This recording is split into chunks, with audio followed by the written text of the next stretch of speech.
تو آیت کہتے ہیں نشانی کو، سب دکھایا۔ یہاں سے مراد کون سی آیت ہے اور کون سی نشانی ہے؟ سورہ اعراف میں وہ آیت آ چکی ہے تفصیل کے ساتھ، جو 9ویں پارے کے اندر مذکور ہے۔ وہ 9 نشانیاں جنہیں قرآن نے نقل کرایا ہے، فَأَرْسَلْنَا عَلَيْهِمُ الطُّوفَانَ وَالْجَرَادَ وَالْقُمَّلَ وَالضَّفَادِعَ وَالدَّمَ آیات مفصلات، یہ 5 ہو گئے۔ اور ان 5 کے علاوہ ید بیضا اور عصائے موسوی، یہ 9 علامتیں ہیں۔ یہ 7 اور 2 9 نشانیاں دے کر بھیجا اللہ نے۔ تو 5 کا ذکر اس میں ہے اور 2 آیتوں کا ذکر سورہ طٰہٰ میں ہے۔ ان میں تھوڑا تفصیل بھی ہے۔ پہلے ان سے کہا گیا کہ اللہ کا حکم تسلیم کر لو۔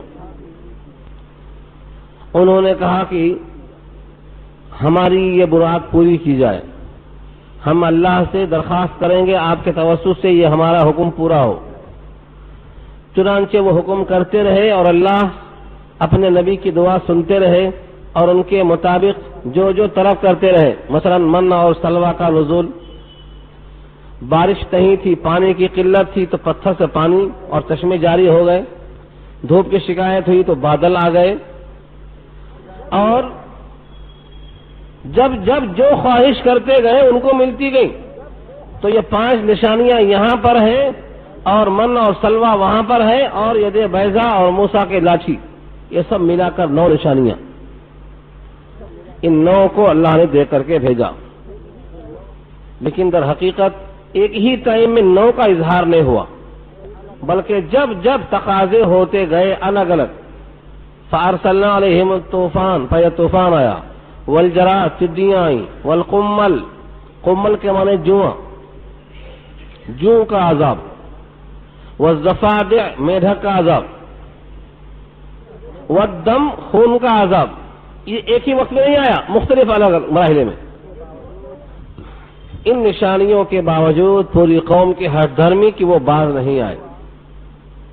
ان تمام چیزوں کو آپ سورہ اعراف میں تفصیل سے سن چکے ہیں اور یہ بات وہاں محفوظ ہو چکی ہے۔ وسلطان مبین، سلطان سے مراد کیا ہے؟ لاٹھی۔ سلطان کہتے ہیں لاٹھی کو نہیں، سلطان تو بادشاہ کو بولتے ہیں۔ بادشاہ کو سلطان کہنے کی وجہ کیا ہے؟ اس کے پاس طاقت ہوتی ہے۔ تو سلطان کو بادشاہ کہنے کی وجہ یہ ہے کہ وہ سب پر اپنی طاقت کے بلبوتے پر حاوی ہوتا ہے، کوئی مجال نہیں رکھتا ہے کہ آپ کے سامنے گفتگو کر سکے۔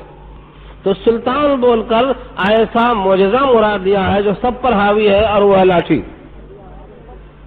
4 کتابیں عرش سے اتری، 5واں اترا ڈنڈا۔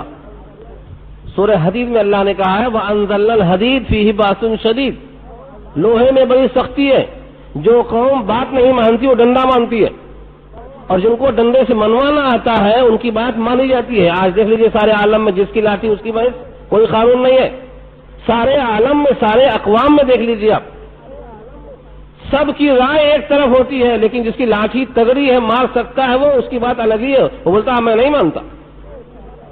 سب کی رائے کے خلاف اپنی لاٹھی چلاتا ہے وہ۔ تو یہ قانون آج ہے، جب بھی یہی تھا۔ تو اللہ تعالیٰ نے حضرت موسیٰ کی لاٹھی کو سلطان کہا۔ سلطان مبین، کھلا ہوا بادشاہ، یہ لاٹھی ڈال دیا، اژدہا بن گیا۔ جتنے دربار میں بھگدڑ مچ گئی، یہاں تک کہ فرعون بھاگا اٹھ کے۔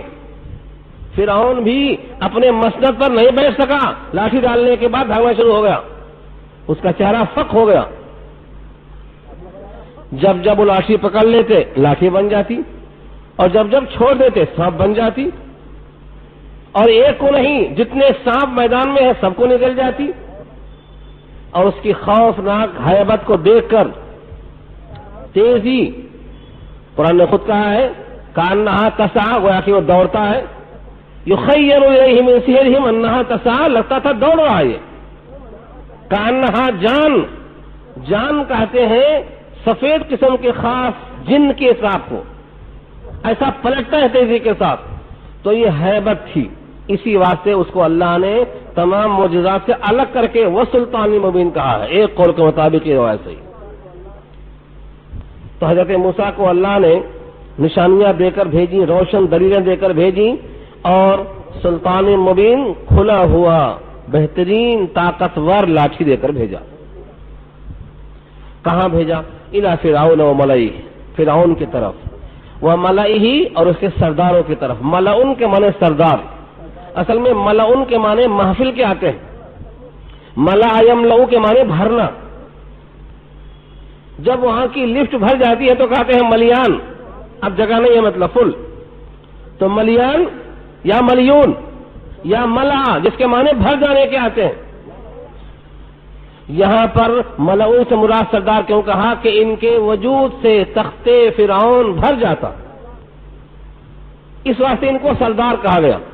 تو الی فرعون و ملئہ جس کو بولتے حاشیہ نشین، دائیں بائیں بیٹھنے والے، جن کا حاشیہ جتنا تگڑا ہوتا ہے اتنا ہی وہ بڑے بادشاہ ہوتے ہیں. فاتبعوا امر فرعون. فاتبعوا میں جو فا ہے یہ فائے تعقیب ہے، بتاتی ہے حضرت موسیٰ نے تمام باتیں کہہ دی، دلائل پیش کر دیے، ید بیضاء اور موسیٰ نے لاٹھی کا مظاہرہ بھی کر دیا، لیکن قوم نے فاتبعوا امر فرعون، فرعون کے حکم کو انہوں نے قبول کیا، فرعون ہی کی بات مانتے رہے. حالانکہ فرعون نے پوری قوم کو بیوقوف بنایا، پوری قوم کی آنکھ میں دھول جھونکا، جس کو اللہ نے خود کہا سورہ زخرف میں پارہ 25 میں بات آئے گی، فاستخف قومہ فاطاعوہ، پوری قوم کو بیوقوف بنا دیا، ان کی عقلوں کو کھا گیا. پھر جب ان کو بیوقوف بنایا، ان کی عقل کو ہلکا کر دیا، تو پوری قوم نے پھر ان کی اتباع کر لیا. یہاں بھی وہی اتباع کا لفظ ہے، فاتبعوا امر فرعون، فرعون کے حکم کی اتباع کیا انہوں نے. آگے فرماتے ہیں کہ حالانکہ فرعون کا راستہ، فرعون کا حکم، فرعون کا طریقہ، فرعون کی روش، فرعون کی چال صحیح نہیں تھی. وما امر فرعون برشید، حالانکہ نہیں تھا فرعون کا معاملہ درست. رشید کے معنی آتے ہیں رشد، ہدایت پر چلنے والا نہیں تھا. وما امر فرعون، اور نہیں تھا فرعون کی رائے، فرعون کا معاملہ برشید، رشد کے مطابق، گمراہ تھا. کہاں جائے گا اور کہاں لے کے جائے گا؟ فَيَقْدُمُ قَوْمَهُ يَوْمَ الْقِيَامَةِ، آگے آگے ہوگا اپنی قوم سے، یا اپنی قوم کو لے کر آئے گا یوم القیامہ، قیامت کے دن. فَأَوْرَدَهُمُ النَّارِ، تو ان کو لا کر ڈالے گا آگ میں، یعنی سبب بنے گا ان کو آگ میں ڈالنے کے لیے. فَأَوْرَدَهُمُ النَّارِ، فا تعقیب کے لیے ہے تو، اوردا یورد اراد کے معنی آتے ہیں اتارنا، اسی سے مورد کہتے ہیں پن گھٹ کو، جہاں پانی پینے کو اترتے ہیں لوگ. فَأَوْرَدَهُمُ النَّارِ، تو ان کو لا کر اتارے گا کہاں؟ دوزخ میں. اللہ فرماتے ہیں وَبِئْسَ الْوِرْدُ الْمَوْرُودُ، اور بہت برا ہے اترنے کی جگہ کے اعتبار سے. الورد اترنے والا، المورود اترنے کی جگہ. یہ اترنے والے جس جگہ اتر رہے ہیں یہ دونوں بری جگہ ہے. اترنے والے بھی برے، اتارنے والا بھی برا، اترنے کی جگہ بھی بری، تینوں مقام. وَبِئْسَ الْوِرْدُ الْمَوْرُودُ، یہ تو آخرت میں ہوا، اس کو لوگ ادھار کہتے ہیں. ہمارے پاس لوگ کہتے ہیں آخرت کی سزا تو ادھار ہے، نقد بھی ہونا چاہیے، نو نقد نہ تیرا ادھار.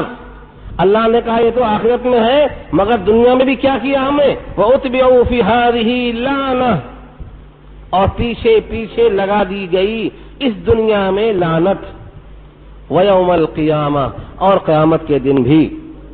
لعنت رحمت کی ضد ہے، رحمت اللہ کا قرب ہے اور لعنت اللہ سے دوری. اتبعوا لگا دی گئی پیچھے پیچھے، یعنی جہاں جہاں فرعون اور فرعونی ہوں گے، یہ قبطی ہوں گے، ان کے پیچھے لعنت لگا دی گئی. وَأُتْبِعُوا فِي هَٰذِهِ لَعْنَةٌ، پھٹکار، اردو میں پھٹکار ترجمہ ہوتا ہے لعنت کا. پھٹکار سے مراد ان پر اللہ کا عتاب، اللہ کا غضب، اللہ کا غصہ، اللہ کی نگاہ میں ناپسندیدہ، مردود، یہ دنیا ہی میں لگا دیا اللہ نے. وَيَوْمَ الْقِيَامَةِ، اور خاص طور سے قیامت کے دن. بئس الرفد المرفود، اللہ نے وزن دیکھو کیسا رکھا ہے، ورد المورود اور رفد المرفود دونوں دیکھ لیا. رفد اور مرفود یہ دونوں لفظ بڑا غور طلب ہے. قرآن کریم کے ہر لفظ کو جب تک اس کی جڑ سے نہ آپ آئے صحیح طرف ذہن نہیں جاتا. فرمایا بئس الرفد المرفود، بہت برا ہے رفد اور انعام۔ رفد کے معنی انعام اور مرفود کے معنی انعام دینے کی جگہ یا انعام دینے کا وقت۔ مرفود اس میں ظرف بن سکتا ہے، اسے مکان بھی بن سکتا ہے۔ تو قیامت کے دن بھی برا انعام ہے جو ان کو دیا گیا۔ تو بیسا کا تعلق دونوں سے ہے، بیسا برا ہے، الرفد انعام، المرفود انعام دینے کی جگہ اور زمانہ اور وقت دونوں برا ہے۔ انعام میں کیا ملا؟ جہنم، دنیا میں لعنت اور قیامت میں جہنم، یہ انعام بھی برا، اور جس موقع پر دیا گیا وہ جگہ بھی بری اور زمانہ بھی برا۔ یہ تمام خبروں کو بیان کرنے کے بعد کفار قریش کو مخاطب کرتے ہوئے اگلی آیتیں نبی صلی اللہ علیہ وسلم کی زبان سے پیش کی گئیں۔ ذالک من انباء القری، یہ بستی والوں کی خبریں ہیں۔ کون سی بستی؟ اس سے پہلے گزرا قوم شعیب کا اصحاب الایکہ، اس سے پہلے گزرا قوم صالح، اس سے پہلے گزرا قوم عاد، اس سے پہلے گزرا قوم نوح۔ یہ پورے کے پورے احوال اکٹھا کرنے کے بعد فرمایا ذالک من انباء القری، یہ بستی والوں کی خبریں ہیں۔ نقصہ علیک، ہم آپ پر بیان کرتے ہیں۔ ان کی دو حالت ہے، منہا قائم و حسید، ان میں سے بعض بستیاں ابھی قائم ہیں، یعنی کھنڈرات کے اعتبار سے ویرانہ پڑا ہوا ہے، گرے پڑے کھنڈر سامنے موجود ہے۔ وہ منہا قائم کا ترجمہ یہ ہے، اس میں سے بعض ابھی کھڑی ہے کسی شکل میں، ویرانے کی شکل میں۔ وہ حسید، اور ان میں سے بعض ایسی ہیں جو حسید ہے۔ حسید کے معنی جب کھیتی کٹ جاتی ہے، کھیت میں کٹنے کے بعد اس کو جوت دیتے ہیں، اور جوتنے کے بعد پہلے وہاں پر سبزہ اگا تھا، اس کی کوئی علامت نظر نہیں آتی، اس کو حسید کہتے ہیں۔ یعنی ان بستیوں کو ایسا تباہ و برباد کر دیا کہ نہ بستی ہے نہ بستی والے ہیں، نہ اس کی علامت ہے، پتہ نہیں چلتا کہ یہاں تھا بھی کوئی۔ جیسے بحر لوط ہے، بحر میت ہے، سمندر باقی بچا ہے۔ سمندر کبھی یہاں پر شہر تھا، یہاں کبھی لوگ تھے، کوئی مکان تھا، کوئی وجود اس کا باقی نہیں رکھا اللہ نے۔ تو دو قسم کی تباہیاں آئیں، منہا قائم وحسید منہا، یوں ہے مطلب کسی کو تباہ کر کے اتنا تباہ کیا کہ صرف کھنڈرات باقی ہیں، اور کسی کا حال ایسا ہوا کہ حسید کھیتی کی طرح ہو گئے، اس کا وجود و نشان ہی ختم کر دیا اللہ نے۔ یہ کہہ کر مکے والوں سے خطاب ہے کہ تم نبی کی بغاوت کب تک کرتے رہو گے، تمہارا بھی انجام ان دو میں سے ایک ہو سکتا ہے۔ اب ان تمام باتوں کو سن کر کوئی یہ کہے کہ بستی والوں کو مار دینا، جلا دینا، ختم کر دینا یہ بہت بڑا ظلم ہے، ایسا بظاہر لگتا ہے۔ انسانوں کی پوری بستیاں ختم کر دینا یہ تو بڑی شدت ہے۔ اللہ فرماتے ہیں اس امر میں تم یہ مت سوچنا کہ ہم نے کچھ ان پر ظلم کیا ہے، کوئی ظلم ہم نے نہیں کیا ہے۔ وما ظلمناہم، ہم نے ان پر کوئی ظلم نہیں کیا، ولکن ظلموا انفسہم، لیکن انہوں نے خود اپنے آپ پر ظلم کیا۔ ہماری زمین پر چلتے سجدہ غیروں کو کرتے، ہمارا دیا ہوا رزق کھاتے دوسروں کی تعریف کرتے، ہماری دی ہوئی فضاؤں میں گنگناتے، لیکن دھن کسی اور کی ہوتی، سرور کسی اور کا ہوتا، اور مستی کسی اور کی ہوتی۔ اس ظلم کو، اس شرک کو اور اس بغاوت کو ہم نے بہت برداشت کیا۔ جب پانی حد سے اونچا ہو گیا اور ان کا وجود اس زمین پر بوجھ ہو گیا، تب ہم نے ان کے ساتھ یہ سلوک کیا ہے۔ وما ظلمناہم ولکن ظلموا انفسہم۔ اس سے یہ بات معلوم ہوتی ہے کہ جن جن بستیوں پر عذاب الہی آیا وہ بستیاں اس عذاب کی مستحق ہو چکی تھیں، ذرہ برابر کسی پر خالق نے ظلم نہیں کیا ہے۔ وما ظلمناہم ولکن ظلموا انفسہم فما اغنت عنہم آلہتہم التی یدعون من دون اللہ من شیء لما جاء امر ربک۔ اس آیت میں شرک کی جڑیں اکھاڑ کے پھینک دیا اللہ نے۔ فرمایا جب ہمارا عذاب آیا، ہمارا حکم آیا، تو ان کے کام میں نہیں آئے ان کی جتنے معبود ہیں، جتنے ان کے معبود ہیں، 360 ہو یا 365 ہو، اپنے ہاتھوں سے بنائے ہوئے ہو یا کسی اور کے بنائے ہوئے ہو، کوئی بت کسی کے کچھ بھی کام میں نہیں آیا۔ اس میں اشارہ ہے کہ مکے والوں بیت اللہ میں 360 بت رکھے ہو، یہ 360 کام میں نہیں آئیں گے جب میرا عذاب آئے گا۔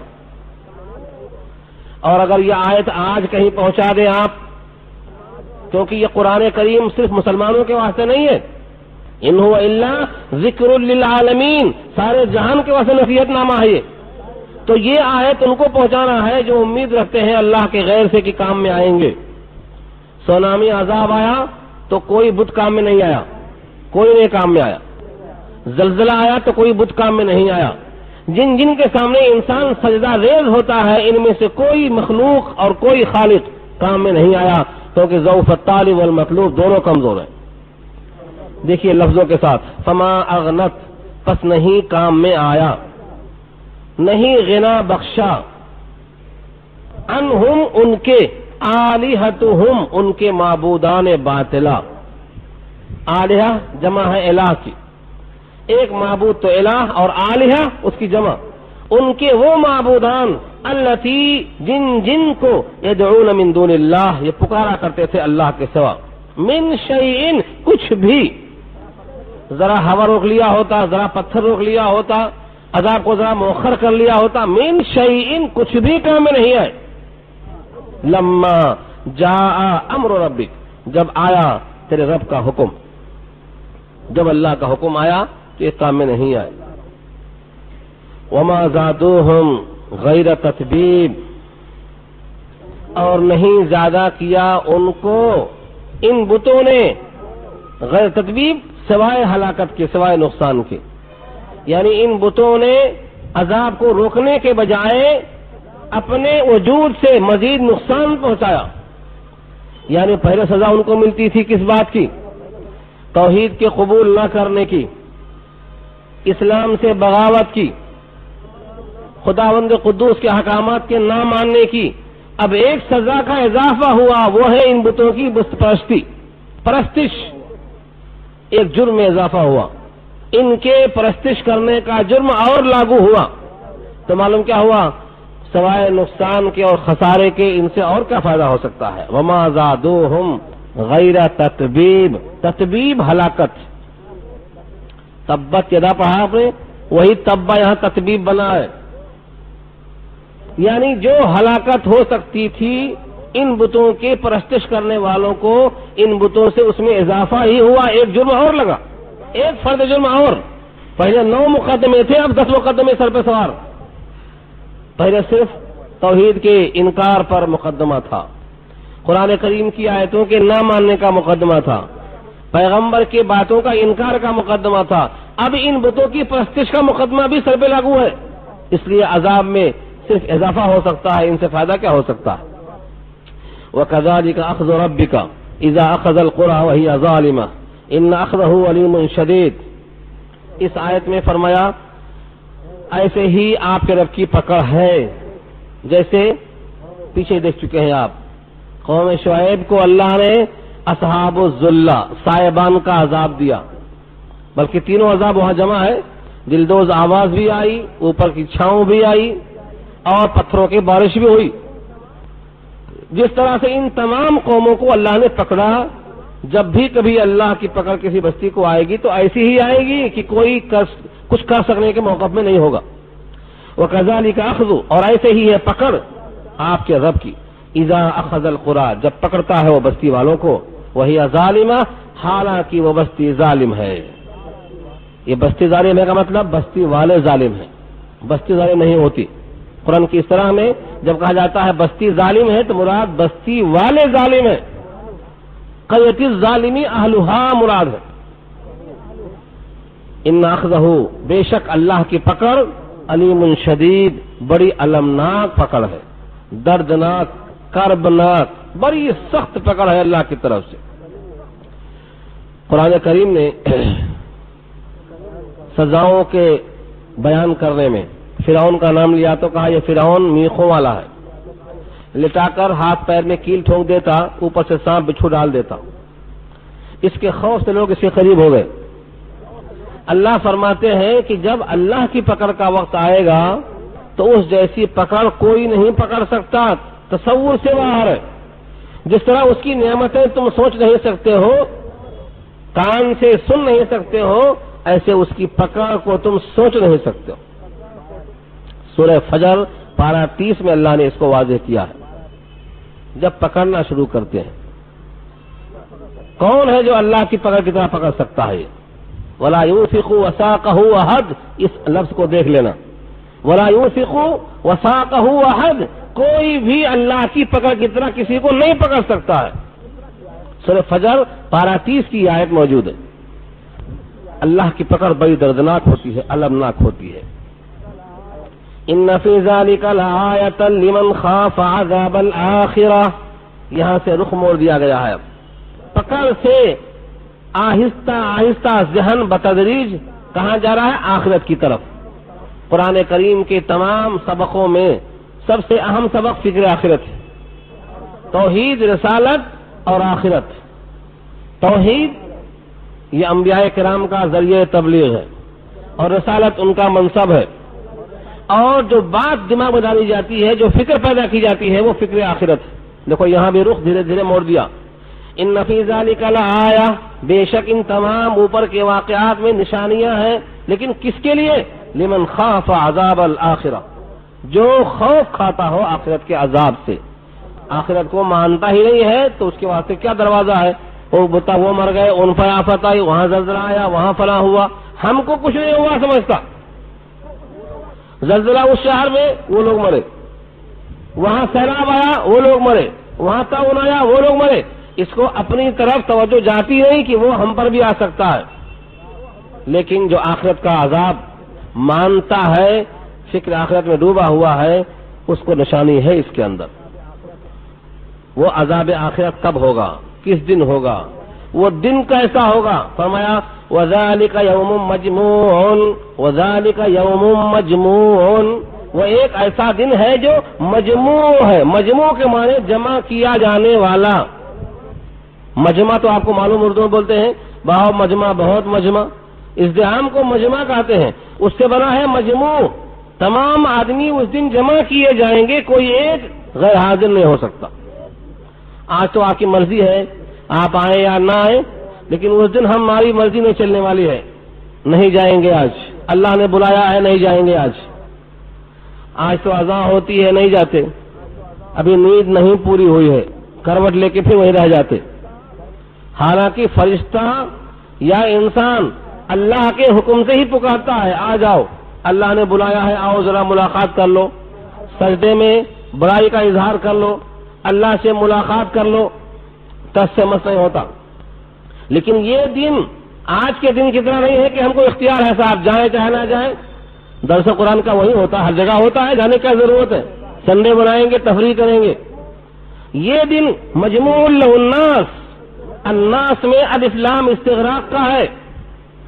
الف لام اور استغراق دو لفظ میں نے کہا، سورہ فاتحہ کے درس میں آیا تھا۔ الحمد شام میں سنیں گے انشاءاللہ، آپ شام میں دوسری مسجد میں۔ الناس میں جو الف لام ہے وہ الحمد کا الف لام ہے، تمام تعریف، تعریف کا کوئی ایک فرد خالی نہیں ہے جو اللہ کے لیے ثابت نہ ہو۔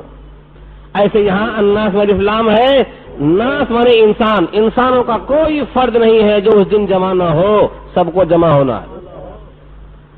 کوئی کہے ہم نہیں جائیں گے، ہم چھپ جائیں گے، ہم غائب ہو جائیں گے، ہم بھیڑ میں ہضم ہو جائیں گے، نہیں، کوئی شکل نہیں۔ این المفر، بھاگنے کی جگہ ہے کہاں؟ انسان تلاش کرے گا، لیکن اللہ نے کہا این المفر، کہاں جاؤ گے؟ زمین میری، آسمان میرا، ان کے درمیان میں تمہارا وجود، کدھر جاؤ گے؟ جیسے پیچھے پڑ چکے ہیں، حضرت موسیٰ سے قوم نے کہا تھا آگے دریائے نیل، پیچھے لشکر، جائیں تو کدھر جائیں؟ اللہ فرماتے ہیں کوئی جگہ نہیں جانے، تمہیں ہمارے پاس حاضر ہونا ہے۔ خوشی سے آتے ہو یا منہ لٹکا کے آتے ہو، تمہارا فیصلہ تم کر لو، آنا ہے میرے پاس۔ قرآن کریم کی آیت پھر سے تازہ کر لو، وَكُلُّهُمْ آتِيهِ يَوْمَ الْقِيَامَةِ فَرْدًا، 16واں پارہ سورہ مریم کے الفاظ ہیں، فردا مانے تنہا، کوئی نہیں بیچ میں۔ ہر شخص، کلہم، ہر شخص آتی ہی آئے گا اللہ کے پاس، یوم القیامت فردا، یعنی فردن فردن، ون بائی ون، ہر ایک کو اللہ کے پاس حاضر ہونا. یہاں سے مراد وہی دن ہے. یہ ہے مجموع لہ الناس. مجموع لہ الناس یہ ایسا دن ہے جو لوگوں کو جمع کرنے کا دن ہے. کوئی غیر حاضر نہیں ہو سکتا. بعض حدیثوں میں آتا ہے نہ کوئی ترجمان ہوگا نہ کوئی بیچ میں حجاب ہوگا. اللہ اور بندے کے بیچ میں کوئی نہیں ہوگا. اللہ سے اگر تعلق ہے پختہ, اللہ سے ملاقات 5 وقت ہوتی ہے, اللہ سے توبہ تلہ کرنے کی عادت پڑی ہوئی ہے, تو نامہ اعمال میں گناہ نہیں ہوں گے, ملنے میں ذرا مزہ آئے گا. اور اگر اللہ سے تعلقات خراب ہے, سب سے دوستی ہے, اللہ سے کٹاف ہے, تو وہاں دل نہیں چاہے گا جانے کو. دل میں بے چینی ہوگی, پھنس گئے آج. اس لیے مثال دیا کرتا ہوں, مثال سمجھانے کے لیے ہے, ورنہ کوئی تعلق نہیں ہے آج سے. مالک نے نوکر کو تھیلا دے کے, پیسہ دے کے, چٹھی دے کے بھیجا, ذرا بازار جاؤ, آلو سبزی ترکاری سب لے کے آؤ, بنا کے لسٹ دے دیا. یہ تھیلا اور پیسہ اور چٹھی سب لے کے غائب, آیا ہی نہیں. کیا کریں گے آپ؟ نہ آلو نہ ٹماٹر, کچھ بھی نہیں لایا, غائب ہو گیا. پیسہ خرچہ کر لیا, چٹھی پا کے پھینک دیا, گھومتا رہا جب تک دل چاہا جب تک. تو کیا کرے گا مالک؟ پکڑے گا نہیں پکڑے گا اس کو؟ پکڑوائے گا. پکڑنے کے بعد کہے گا چٹھی کہاں؟ تو کہے گا سب صاف, کچھ بھی نہیں, جو دل میں آیا کر لیا. جو دنیا میں انسان منمانی کر رہے ہیں ان کا حال یہی غلام کی طرح ہے. کتاب دے کے بھیجا تھا, یہ چٹھی تھی, یہ چٹھی تھی. اولاد کے ساتھ کیسا کرنا, مال دیا ہے تو کیسا کرنا, بہن ہے تو کیسا کرنا, بیٹی ہے تو کیسا کرنا. چٹھی دے کے بھیجا اللہ نے کتاب کی شکل میں, اور کر کے دکھا دیا ایک نبی کو بھیج کر. کون سا ایسا مسئلہ ہے جو حضور نے کر کے دکھایا نہیں آپ کو؟ کون سی مشقت میں ہیں آپ؟ ہر چیز کر کے دکھا دیا. مگر ہم ہیں کہ کتاب بند ہے, کھلنے کا نام نہیں. بڑی مشکل سے کوئی بیمار ہوا تو سورہ یاسین پڑھ دیں گے, کوئی مر گیا تو ثواب پہنچانے کی نیت سے پڑھ دیں گے, ہدایت ملنے کی نیت سے کبھی کوئی پڑھتے ہی نہیں. روز صبح پڑھیں گے برکت, حادثہ نہ ہو جائے کہیں, حادثے کے خوف سے. اس سے بڑا حادثہ کیا ہوگا کہ اللہ کے پاس ہم حاضر ہوں اور اللہ ہم سے ناراض ہوں؟ اس سے بڑا حادثہ کیا ہو سکتا ہے؟ مالک کے پاس ہم پہنچے اور مالک ہم پر غصے میں ہو, اس سے بڑا حادثہ کیا ہو سکتا ہے کہ نام اعمال بجائے دائیں ہاتھ کے بائیں ہاتھ میں آ جائے؟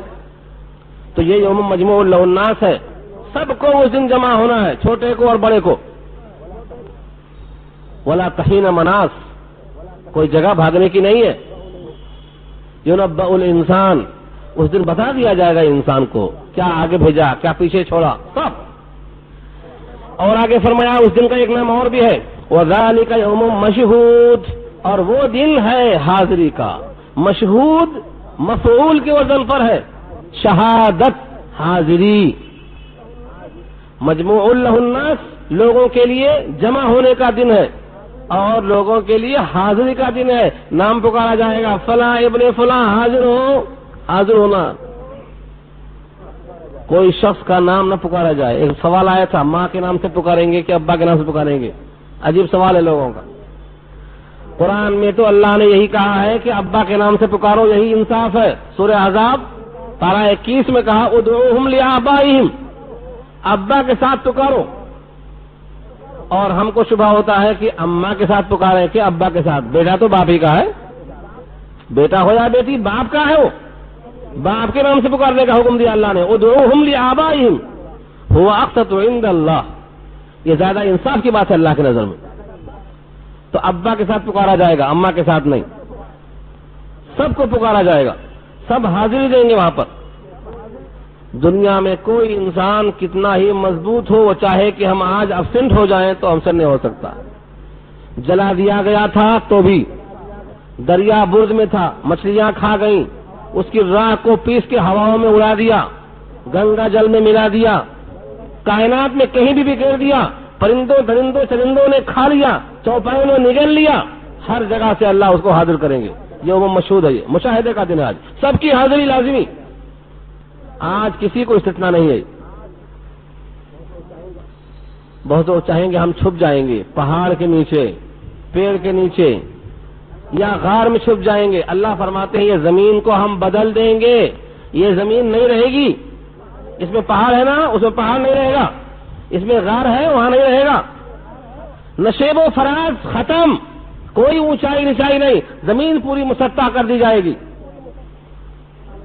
سورہ ابراہیم میں اللہ نے اس کو واضح کیا ہے، یوم تبدل الارض غیر الارض، جس دن یہ زمین بدل دی جائے گی دوسری زمین سے، یہ زمین نہیں رہے گی۔ جب زمین ہی بدل دی جائے گی تو یہ پہاڑ میں چھپنے والے کہاں جائیں گے؟ یوم تبدل الارض غیر الارض والسماوات، اور آسمان بھی، وبرزوا للہ الواحد القہار، اور سب نکل پڑیں گے ایک اللہ کے سامنے جو بہت بڑا غلبے والا ہے۔ حکم تو حکم، نکلنا ہی نکلنا ہے۔ تو اس دن کے دو نام بتائے گئے یہاں، مجموع اور مشہود۔ مجموع جمع ہونا، مشہود حاضری دینا۔ وما نؤخره الا لاجل معدود، دیکھو کیا وزن ہے، مجموع، مشہود، معدود۔ قرآن کریم کے ان لفظوں سے مزہ وہی لے سکتا ہے جس کو تھوڑا عربی آتی ہو، تھوڑا عربی آتی ہو۔ عدد سے معدود ہے مگر عدد نہیں لائے، تعداد نہیں لائے، معدود لائے۔ مشہود شہادت سے ہے، شہادت نہیں لائے، مشہود لائے۔ اور مجموع جمع سے ہے مگر مجموع لائے۔ کیوں؟ مجموع مفعول ہے، مشہود بھی مفعول ہے، اور معدود بھی مفعول ہے، یعنی تمہارا اس میں ارادے کا کوئی خیال نہیں ہے، حاضر کیے جاؤ گے۔ جس کو حاضر کیا جاتا ہے اس کی رائے لی جاتی ہے کیا؟ نہیں، حاضر کیا جانا، تم چاہو یا نہ چاہو تمہیں حاضر ہونا ہی پڑے گا۔ معدود، متعین، تمہاری دن، تمہاری تاریخ، تمہاری مرضی سے نہیں، متعین ہے اللہ کی طرف سے، اس دن حاضر ہونا ہے۔ تو دن بھی متعین ہے، جگہ بھی متعین ہے، تمہاری مرضی سے نہ دن ہوگا نہ حاضری۔ ہم نے مؤخر کیوں کیا ہے؟ وما نؤخرہ، اور ہم اس دن کو مؤخر نہیں کرتے، الا مگر لاجل معدود، ایک متعین تاریخ کے لیے۔ وہ تاریخ اللہ نے کسی کو نہیں بتایا۔ جو ہم نے مؤخر کیا ہے متعینہ مدت، جس کو کسی کو نہیں بتایا، یہاں تک کہ جبریل نے جب حضور سے پوچھا، ہاں کون سی حدیث میں؟ حدیث جبریل میں۔ ایک حدیث بہت طویل ہے، اس کا نام کیا ہے؟ حدیث جبریل۔ کیوں نام اس کا؟ کیونکہ جبریل بشکل انسان حضور کے پاس تشریف لائے تھے اور سوالات کی بھرمار کر دیا، پھر تصدیق بھی کیا۔ اس میں ایک سوال یہ بھی تھا، آخری کوشچن، قیامت کب آئے گی؟ تو آپ نے جواب میں کیا کہا؟ مل مسئول عنہا بعلم من السائل، سائل سے زیادہ مسئول بھی نہیں جانتا۔ مل مسئول عنہا بعلم من السائل، یہ ماں نافیہ ہے، مسئول سائل سے زیادہ نہیں جانتا، عنہا اس سوال کے بارے میں۔ جب چلے گئے معلوم ہوا جبریل تھے، بشکل انسان آئے تھے، تو جبریل نے سوال کیا اور نبی نے جواب دیا۔ یہ جواب ہے، یہ سوال ہے۔ یہ دن کسی کو نہیں بتایا اللہ نے، قیامت کا علم کسی کو نہیں دیا اللہ نے، بلکہ یہی نہیں، 5 چیزوں کا علم۔ سورہ لقمان پارہ 21 کی آخری آیت دیکھنا، کسی کو بتایا نہیں 5 چیزوں کا علم۔ اس میں سے یہ ہمارا بولنے سننے کا موقف باقی رہے گا۔ فرمایا یوم یاتی، جس دن آئے گا وہ دن، لا تکلم نفس، کوئی نفس کلام نہیں کرے گا، بولتی بند، جس کو بولتے بولتی بند۔ جیسے گنگا نہیں بول سکتا، ایسے سارے انسان اس دن بول نہ سکیں گے۔ یوم یاتی لا تکلم نفس، نفس میں تنوین ہے، ان نفس نہیں کہا اللہ نے، الف لام نہیں ہے، نفس 2 پیش لگا ہے، اس کو ہم کہتے ہیں تنوین۔ اور تنوین کبھی کبھی آتی ہے نکرہ بتانے کے لیے۔ نکرہ کے اندر کیا ہے؟ کوئی بھی نفس، کوئی بھی متنفس بات نہیں کرے گا۔ یوم یاتی لا تکلم نفس الا باذنہ، ہاں اس کی اجازت اگر ہے تو بول سکے گا۔ اللہ کی اجازت مل گئی تو زبان کھل سکے گی، ورنہ کوئی بندہ زبان کھول کے بات کرنے کے موقف میں نہیں ہوگا۔ سورہ نبا کے اندر پڑھا ہوگا آپ نے، لا یملکون منہ خطابا، اس سے خطاب کرنے کی جرات کسی کو نہیں ہوگی۔ سورہ بقرہ میں آیت الکرسی میں پڑھا آپ نے، من ذا الذی یشفع عنده الا بِإِذْنِ یا وہی بِإِذْنِ یہاں بھی وہی ہے. اللہ کی اذن اور اجازت کے بغیر کوئی سفارش نہیں کر سکتا، کوئی زبان نہیں کھول سکتا، سب کی زبانیں بند. اب اس وقت انسانوں کی دو قسمیں ہوں گی، تین نہیں ہوگی. آج تو ہماری قسمیں 70 ہو گئی ہیں، 73 فرقے ہو گئے ہم، لیکن یہاں قرآن نے کہا دو ہی تقسیم ہوگی، تیسری نہیں، صرف دو تقسیم ہوگی. یوم یاتی لا تکلم نفس الا باذنہ فمنہم شقی و سعید. شقی و سعید، یا تو شقی ہوگا یا تو سعید ہوگا. تیسری کون سی قسم بتایا قرآن نے؟ شقی شقاوت کی بنیاد پر جہنم میں جائے گا اور کہے گا ربنا غلبت علینا شقوتنا، یہی شقوت، یہی شقی. سورہ مومنون پارہ 18 میں ہے، اللہ سے کہے گا ربنا غلبت علینا شقوتنا، اے ہمارے پروردگار ہماری بدبختی، ہماری شقاوت ہم پر غالب آ گئی، ہم اس سے مغلوب ہو گئے. کہاں جائے گا یہ؟ جہنم کی طرف. تو یہ بندہ کون سا ہے؟ شقی ہے. اور دوسرا اس کا ضد رکھا اللہ نے، وہ ہے سعید. سعید کے معنی نیک بخت، خوش بخت، یہ سعید ہے. ایسا ہی ہوا تھا ایک واقعے میں. سعید بن جبیر بہت بہادر، بہت جری، حق گو، حجاج ابن یوسف کے پاس لائے گئے. ایک طویل سوال جواب ہے، میں وہاں دہراؤں گا نہیں، اس میں ایک ٹکڑا خالی ہے. کیا نام ہے تمہارا؟ تو کہا میرا نام سعید ہے. کہا تمہارا نام شقی ہے؟ سعید نہیں. کہا میرا نام میری اماں نے رکھا ہے، تم سے بہتر مجھے وہ جانتی تھی. تو سعید نام سے سعید سن کر کے حجاج کو غصہ آ جاتا ہے، تمہارا نام سعید نہیں، تمہارا نام شقی ہے. پھر بہت سوالات کیے، بہت جوابات، ہر جواب میں تڑپتا رہا ہو، یہاں تک کہ اس کا منہ پلٹا دیا، قبلے کی طرف سے اس کا منہ پھیر دو. تو کہا کدھر بھی منہ کر دو، اینما تولوا فثم وجہ اللہ، ہر طرف اللہ کی ذات ہے، کدھر بھی منہ کر دو. کہا اس کی ناک زمین پر رگڑ دو. جواب سے عاجز ہو گیا تھا، ہر بات میں وہ آیتیں پیش کرتے رہے، اور خدا کا خوف اتنا تھا کہ بندوں کا خوف بالکل نہیں تھا. تو جواب دے دے کے حجاج سن سن کے تنگ ہو چکا تھا. کہا اس کو زمین سے لٹا کر اس کی ناک زمین سے لگا دو.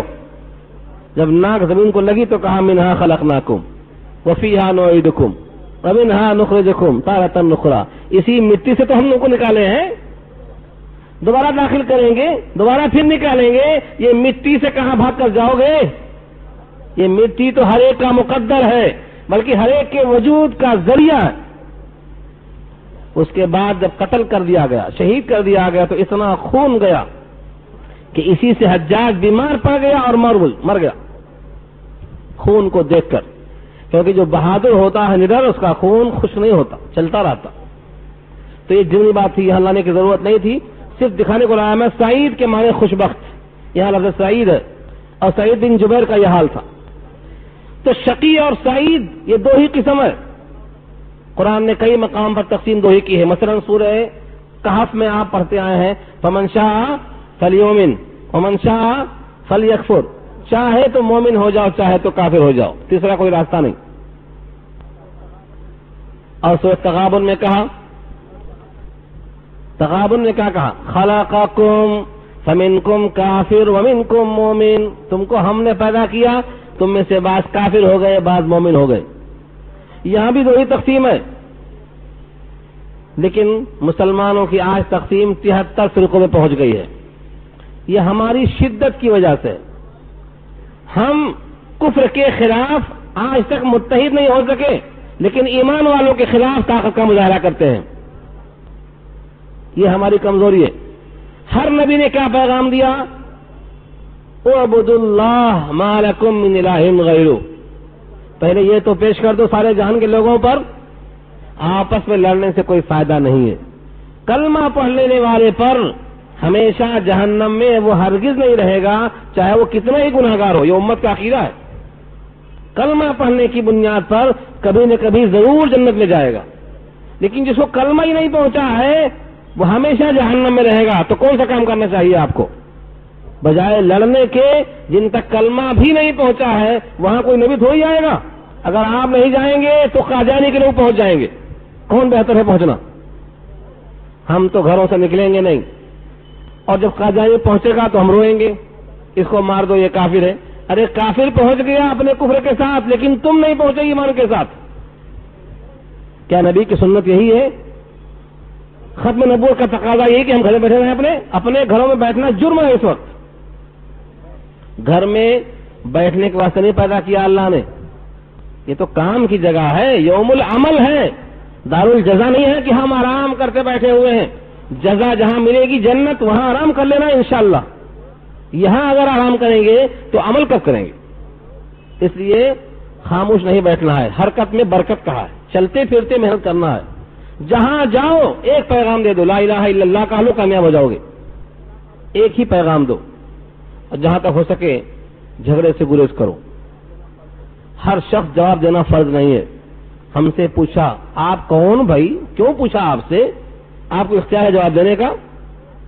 اگر قانون کی بات ہے وکیل کے پاس جاؤ بولتے, بیمار ہے ڈاکٹر کے پاس جاؤ بولتے, تو کیا دین میں ہر ایک کو بولنے کا اختیار ہے؟ جو چاہے بولتے چلے جاؤ.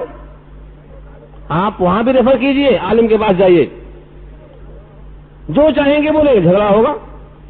جو نہیں کہنے کا وہ کہہ دیا آپ نے. بات وہی ہوتی ہے, لہجہ غلط ہوتا ہے, جھگڑا شروع ہو جاتا ہے.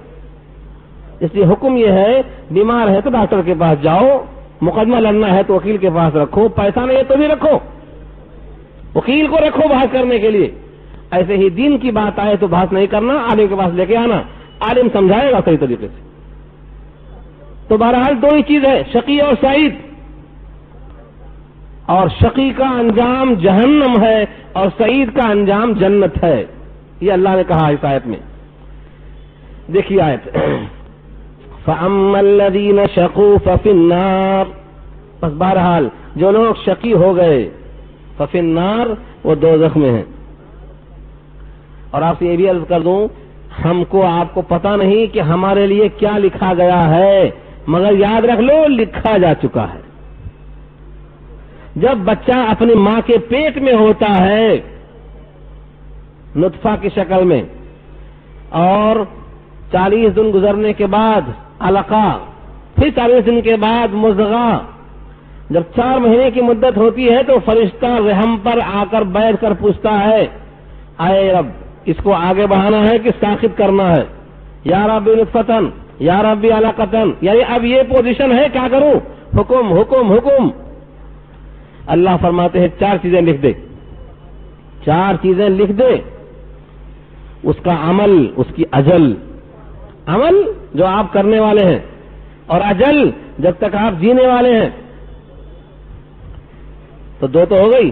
ایک اجل, کب تک جیئیں گے آپ, لکھ گیا ہے, تب تک جینا ہے آپ کو, پھر مرنے سے کیوں ڈرتے آپ؟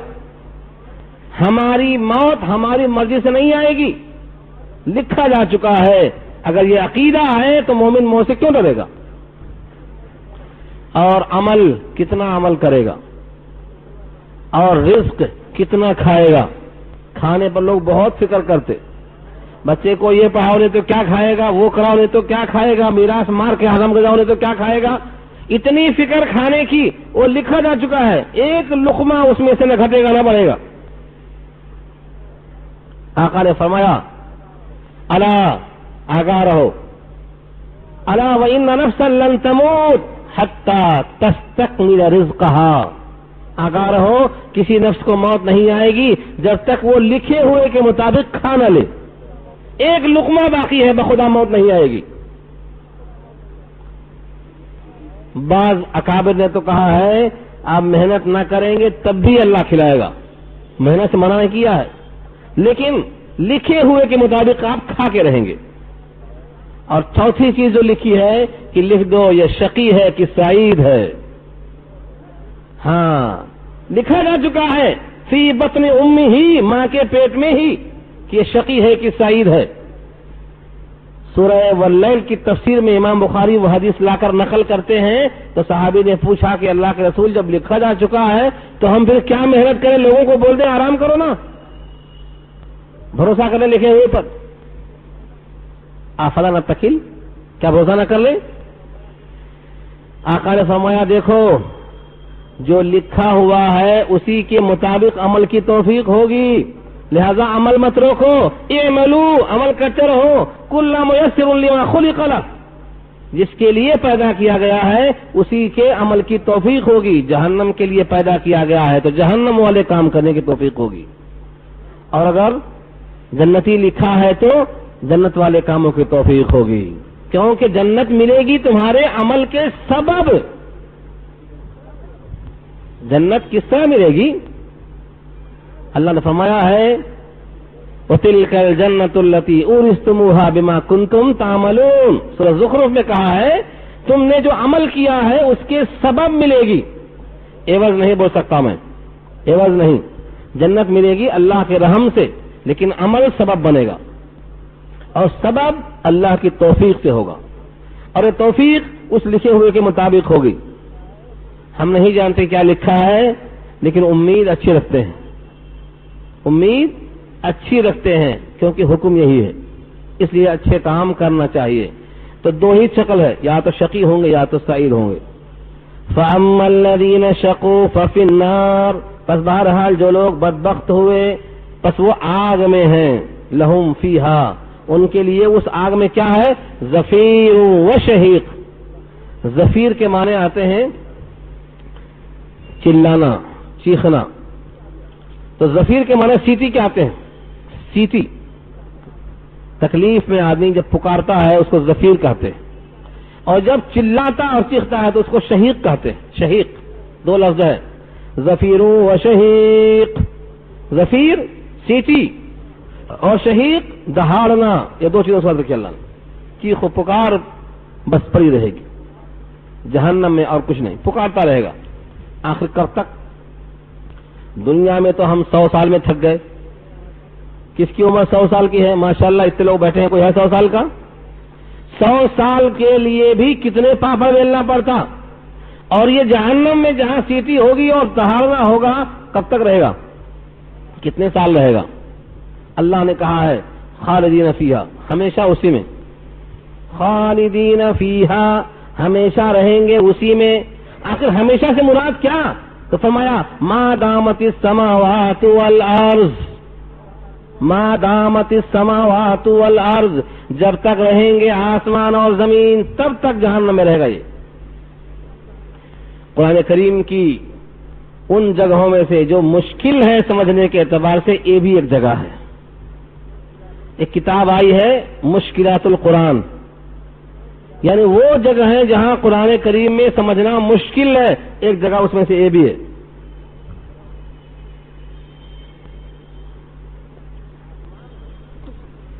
آسمان میں کب تک آسمان رہے گا؟ تب تک یہ جہنم میں رہیں گے۔ حالانکہ آسمان تو پہلے دن سے گول ہو جائے گا، رہے گا نہیں۔ جیسے ہی قیامت کا سور پھونکا جائے گا آسمان رہے گا؟ اذا السماء انفطرت، آسمان پھٹ جائے گا۔ اذا الشمس كورت، سورج بے نور ہو جائے گا۔ واذا الكواكب انتصرت، تارے جھڑ پڑیں گے، تارا کوئی باقی نہیں، تارا نہیں، سورج نہیں، چاند نہیں، آسمان نہیں۔ پھر کیا مطلب؟ آسمان نہیں رہے گا، یہ آسمان پھٹ جائے گا، اور جو بھی آسمان میں ہیں یہ سب فرشتے کناروں پہ آ جائیں گے۔ سورہ حاقہ کی آیت دیکھیے، اللہ نے کہا والملک علی ارجائها، فرشتے اطراف میں آ جائیں گے، کنارے پہ آ جائیں گے، تو بیچ سے گر جائے گا۔ وَإِذَا السَّمَاءُ كُشِطَتْ، سورہ تکویر پارہ 30 میں کیا ہے؟ کشیطت، آسمان کی کھال کھینچ لی جائے گی، اور جب کھال کھینچیں گے تو اس کے اوپر بال رہے گا، کیا نکل جاتا نا کھال کے ساتھ۔ جیسے ہی آسمان کی کھال کھینچی گئی، نہ تارے ہوں گے نہ سیارے ہوں گے، شمس و قمر، مریخ و زہرا، زحل و عطارد، مشتری، یہ 9 سیارے بھی ساتھ چلے جائیں گے، کوئی باقی نہیں رہے گا۔ تو جب آسمان نہیں، سورج نہیں، چاند نہیں، تو یہ پھر کیا مطلب ہوگا کہ جب تک آسمان اور زمین ہے تب تک ہمیشہ اسی میں یہ لوگ رہیں گے۔ الا ما شاء ربک، مگر جتنا چاہے آپ کا رب، کیونکہ آپ کے رب کے ہاتھ میں سب کچھ قوت ہے۔ جب تک زمین و آسمان ہے تب تک یہ جہنم میں رہیں گے، اگر اس میں کچھ تخفیف کرنا چاہیں تو آپ کے رب کی مرضی ہے، الا ما شاء ربک۔ آگے فرمایا ان ربک، بے شک آپ کا رب، فعال لما یرید، جو چاہے وہ کر سکتا ہے۔ فعال، فعل اور فاعل، کام کرنے والے کو فاعل بولتے، اور فعال بڑا فعال رکھا ہے بولتے، بہت کام کرنے والے کو بولتے، ایکٹیو آدمی کو بولتے فعال۔ یہ اللہ کی شان ہے، وہ جو چاہتا ہے کر ڈالتا ہے، لما یرید، ارادہ کرتا ہے کر ڈالتا ہے، اسے کوئی روک نہیں سکتا۔ اگر نکالنا چاہے تو نکال دے گا، رکھنا چاہے تو رکھے گا۔ کب تک؟ جب تک آسمان ہے، جب تک زمین ہے۔ اور میں نے ابھی عرض کیا کہ زمین نہیں رہے گی، آسمان نہیں رہے گا، تو تفسیر کیسے بنے گی اس کی؟ اصل بات یہ ہے، انسان کا ذہن محدود، اللہ کے علم کے مقابل میں انسان کا ذہن محدود ہے۔ جیسے چھوٹے بچے کا ذہن اپنے ابا کے سامنے کیسا محدود ہوتا؟ میں یہ تشبیہیں دے رہا ہوں، سمجھانے کو بول رہا ہوں۔ کہیں آپ سمجھائیں گے کہ مولوی صاحب نے اللہ کے علم کو تشبیہ دیا بچے کے علم کے ساتھ، ایسا نہیں سمجھانا۔ ایک چھوٹا بچہ جس کو آپ کچھ سمجھانا چاہتے ہیں، اس کی فہم کے مطابق ہی بات کریں گے، اس کی فہم سے بڑی بات ہو گئی تو سمجھ میں نہیں آئے گی۔ ہمارے اور آپ کے ذہن میں کوئی چیز بہت دنوں تک ہے، ہمیشہ تو لمبی مدت کو بیان کرنے کے لیے سوائے زمین و آسمان کے اور ہمارے پاس کوئی مثال دینے کی چیز ہی نہیں ہے۔ سب چیز 100 سال میں ختم ہو جا رہی ہے، لیکن زمین اور آسمان جب سے بنا ہے آج تک ہے۔ آدم کا زمانہ، نوح کا زمانہ، موسیٰ کا زمانہ، سارے انبیاء کا زمانہ آتا گیا جاتے گئے، لیکن ویسا موجود ہے ابھی تک۔ تو طویل مدت کو بیان کرنے کے لیے آسمان کا قیام مثال میں دیا جاتا ہے۔ اہل عرب کہا کرتے تھے جب تک آسمان اور زمین رہیں گے تب تک تمہاری ہماری دوستی باقی رہے گی۔ کیا یہ ہمیشہ باقی رہے گی؟ اصل دیکھا جائے تو زمانے کا تعین ہمارے لیے ہے، ایک دن، ایک ہفتہ، ایک مہینہ، ایک سال، 10-20 سال، 100 برس، یہ زمانے کو تقسیم کر کے توڑ کے ہم کو سمجھانے کے لیے ہے۔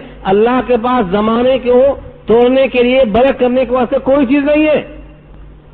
زمانے کو تعین کرنا اللہ کے پاس مطلق ہے، ہمیشہ سے وہ ہے، ہمیشہ رہے گا۔ هو الاول والآخر، ایسا اول کہ اس سے پہلے کچھ نہیں اور ایسا آخر کہ اس کے بعد کچھ نہیں۔ تو زمانے کا تعین تو انسانوں کے لیے ہے۔ پھر آخر اس آیت سے مراد کیا لیں گے؟ طویل زمانہ، اتنا طویل جتنا انسان سوچ سکتا ہے۔ اس کو سمجھانے کے واسطے فرمایا کہ دیکھو دنیا کے 50,000 سال کے برابر وہاں کا ایک دن ہوگا، سمجھانے کے لیے ہے یہ۔ ایک روایت میں ہے دنیا کے 1,000 سال کے برابر وہاں کا ایک دن ہوگا، اور ایک آیت میں ہے سورہ معارج پارہ 29 میں کہ دنیا کے 50,000 سال کے برابر وہاں کا ایک دن ہوگا۔ ایک دن 50,000 سال۔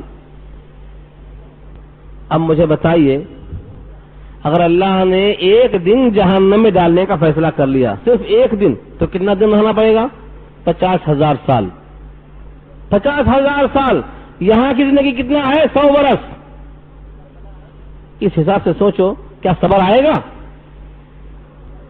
اللہ فرماتے یہ 100 برس میں سود نہیں کھایا تو صبر نہیں، رشوت نہیں لیا تو صبر نہیں، مال میراث کو ہڑپ نہیں کیا تو صبر نہیں، اور بازو والے کی زمین پر قبضہ نہیں کیا تو صبر نہیں۔ یہ 100 سال میں ہر قسم کا ہنگامہ دھنگامہ کر لیا، تو وہاں 50,000 سال کا ایک دن ہے۔ اگر میں ایک دن بھی رکھا جہنم کی آگ میں، فما اصبرهم علی النار، تو اس جہنم پر صبر کیسے آئے گا؟ یہ فکر دلایا اللہ نے۔ بندہ اس آگ کو برداشت نہیں کر سکتا، اس لیے روز رونا، روز دھونا، روز توبہ کرنا، تاکہ نام اعمال میں کوئی گناہ باقی نہ رہے، اور سوائے توبہ کے کوئی چیز اس کو صاف نہیں کر سکتی۔ لیکن توبہ صرف کلہ پیٹنا نہیں، بلکہ وہی شرط ہے جو بیان سن چکے ہیں آپ اس سے پہلے۔ تو کیا فرمایا؟ آدمی اس وقت تک جہنم کی آگ میں رہے گا جب تک آسمان اور زمین ہے، یعنی ہمیشہ۔ مگر جتنا آپ کا رب چاہے، اور آپ کا رب جو چاہتا ہے وہ کر ڈالتا ہے، اسے کوئی روک نہیں سکتا۔ اس میں اشارہ ہے اگر کوئی جہنم میں گیا اور اس میں ذرہ برابر بھی ایمان ہے تو وہ نکال کر لائیں گے، یہ ہے جب تک آپ کا رب چاہے تب تک۔ لیکن یہ چیز نہیں ہے جنتیوں کے حق میں، جنت میں گئے تو باہر نہیں آئیں گے ہمیشہ ہمیشہ۔ دیکھیے الفاظ، وَأَمَّا الَّذِينَ سُعِدُوا، اور بہرحال جو لوگ سعید ہو گئے، سعیدو نیک بخت بنائے گئے، نیکیوں کا پلڑا جھک گیا، داہنے ہاتھ میں آ گیا، فَفِي الْجَنَّةِ، تو یہ جنت میں ہوں گے۔ کب تک؟ خالدین فیہا، اس میں ہمیشہ ہمیشہ رہیں گے، ما دامت السماوات والارض، جب تک آسمان اور زمین ہے، الا ما شاء ربک، مگر جب آپ کا رب چاہے، جتنا آپ کا رب چاہے۔ اوپر کیا تھا؟ ان ربک فعال لما یرید، اور نیچے کیا ہے؟ عطاء غیر مجذوذ، یہ ایسی عطا ہے جو نہ ختم ہونے والی ہے، جس کا سلسلہ کبھی منقطع نہیں ہوگا۔ غیر مجذوذ، جزاز کہتے ہیں جب درخت سے کھجور توڑ لی جائے، کھجور کو توڑ کر ڈھیر کر دو تو یہ جزاز ہے۔ ابراہیم نے بتوں کو توڑ دیا تھا تو کیا کہا تھا؟ فجعلناہم جزازا، توڑ توڑ کے چورا چورا کر دیا تھا۔ یہ ہے غیر مجذوذ، ایسی عطا ہے جو ٹکڑے نہیں ہو سکتی کہ 3 دن ہے اس کے بعد نہیں، 20 سال ہے اس کے بعد نہیں، جوانی تک ہے اس کے بعد نہیں، نہیں، یہ ایسی عطا ہے جس میں کوئی ٹکڑا نہیں ہو سکتا، لا متناہی، غیر منقطع انعام ہے اللہ کا۔ یہ عطاء غیر مجذوذ نیکوں کے ساتھ رکھا، جنتیوں کے ساتھ رکھا، کیونکہ کوئی جنتی جنت سے باہر کبھی نہیں آئے گا، برخلاف جہنمی کے اگر اس میں ذرہ برابر بھی ایمان ہے، الا ما شاء ربک، رب نے جو چاہا اس کے تحت کبھی بھی وہ باہر آ سکتا ہے۔ لیکن کافر اور مشرک کے واسطے عقیدہ ہے کہ وہ نہیں آئے گا۔ ہاں ذرہ برابر بھی ایمان ہے، چاہے وہ کتنا ہی گناہگار ہو، دھلائی کے بعد اللہ چاہے تو کبھی نہ کبھی باہر آ سکتا ہے۔ یہ ہے فعال لما یرید، جو رب چاہتا وہ ہوتا ہے۔ اب رب کریم جو چاہتے ہیں وہی ہوتا ہے، اور چاہت کا اظہار کر دیا کہ جو مشرک ہوگا اور جو کافر ہوگا ہم نے جنت کو اس پر حرام کر دیا ہے۔ حرمت الجنت علی الکافرین، سورہ اعراف میں آیت آ چکی ہے۔ اس سے معلوم ہو گیا کہ کافر اور مشرک ہمیشہ ہمیشہ جہنم میں رہے گا، کبھی باہر نہیں آ سکتا۔ غیر مشرک اگر جہنم میں گیا ہے تو سزا پا کر ایمان کی بدولت باہر ضرور آئے گا، لیکن سزا پانے کے لیے ڈالا گیا ایک دن کے لیے بھی تو بہت سوچنے کی بات ہے۔ اس لیے آخری آیت میں پیغام دیا ہے، فلا تک فی مریۃ، تو اے مخاطب آپ شک میں مت پڑیے، مما یعبد ہؤلاء، ان چیزوں کے بارے میں جن کی پرستش یہ لوگ کر رہے ہیں، ما یعبدون الا کما یعبد آباؤہم من قبل، عبادت یہ لوگ نہیں کرتے ہیں مگر جیسا عبادت کرتے آئے ہیں ان کے آبا و اجداد اس سے پہلے سے۔ وَإِنَّا لَمُوَفُّوهُمْ، اور بے شک ہم ضرور ان کو دینے والے ہیں، نصیبہم، ان کا حصہ، غیر منقوص، کچھ کم کیے بغیر، غیر منقوص، نقص نہیں رہے گا، بھرپور بدلہ دیں گے ان کے کفر شرک کا۔ اور وہ کیا ہے بھرپور بدلہ؟ کہ ہمیشہ کی جہنم۔